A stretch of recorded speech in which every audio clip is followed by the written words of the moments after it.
Good morning, boys and girls. Glad to see you again today.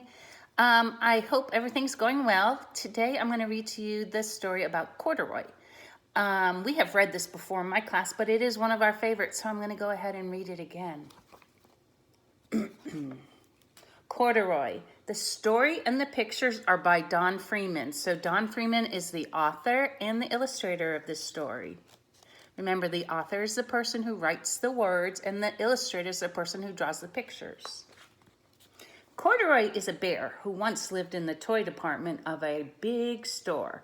Day after day, he waited with all the other animals and dolls for somebody to come along and take him home.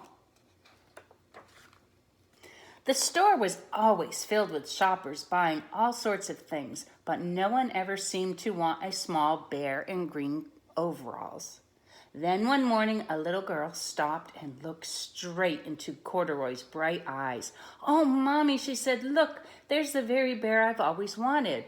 "Not today, dear," her mother sighed. "I've spent too much money already. Besides, he doesn't look new. He's lost a button to one of his shoulder straps."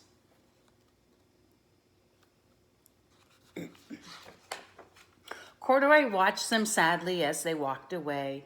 "I didn't know I'd lost a button," he said to himself. "Tonight I'll go and see if I can find it."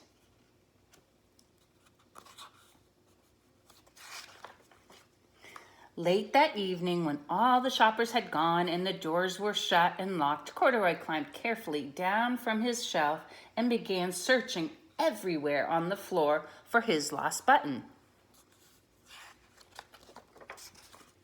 Suddenly, he felt the floor moving under him. Quite by accident, he had stepped onto the escalator and up he went.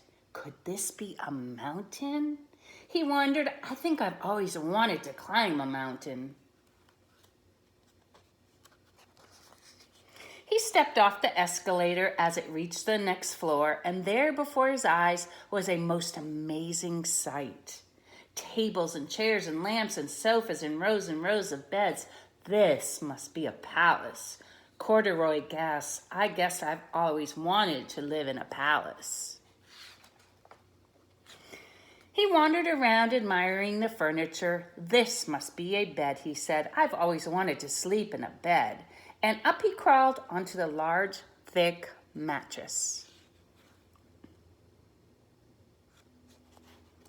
All at once he saw something small and round. "Why, here's my button," he cried, and he tried to pick it up, but like all the other buttons on the mattress, it was tied down tight.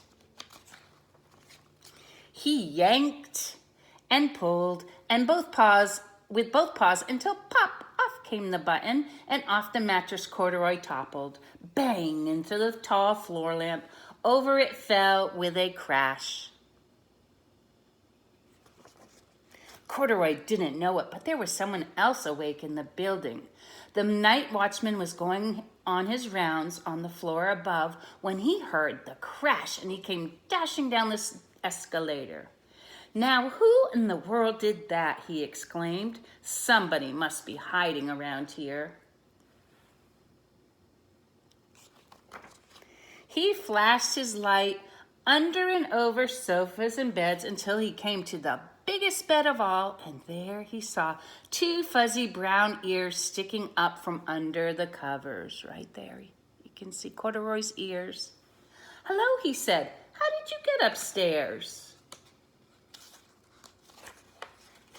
The watchman tucked Corduroy under his arm and carried him down the escalator and set him on the shelf in the toy department with the other animals and dolls. Corduroy was just waking up when the first customer came into the store in the morning, and there, looking at him with a wide, warm smile, was the same little girl he'd seen only the day before. "I'm Lisa," she said, "and you're going to be my very own bear. Last night I counted what I've saved in my piggy bank, and my mother said I could bring you home." "Shall I put him in a box for you?" the saleslady asked. "Oh, no, thank you," Lisa answered, and she carried Corduroy home in her arms. She ran all the way up 4 flights of stairs into her family's apartment and straight to her own room.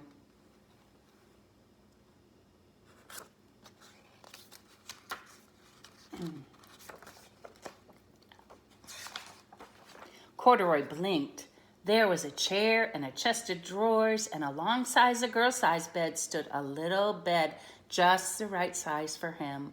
Their room was small, nothing like that enormous palace in the department store. This must be home, he said. I know, I've always wanted a home. Lisa sat down with Corduroy on her lap and began to sew on a button. I like you the way you are, she said, but you'll be more comfortable with your shoulder strap fastened.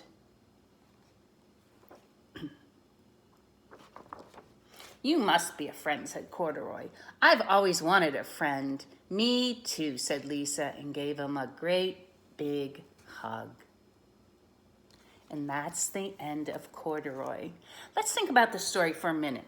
At the beginning of the story, Corduroy was in the toy store and Lisa came by to take a look and really wanted Corduroy, but Mom said no.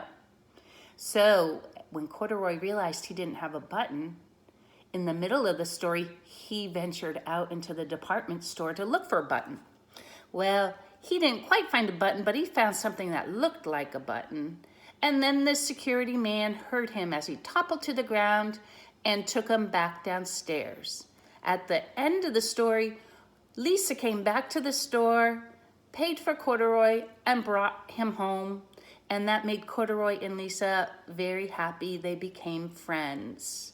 So remember, stories have a beginning, a middle, and an end. I hope you liked today's story. I'll see you again tomorrow. Love you. Bye-bye.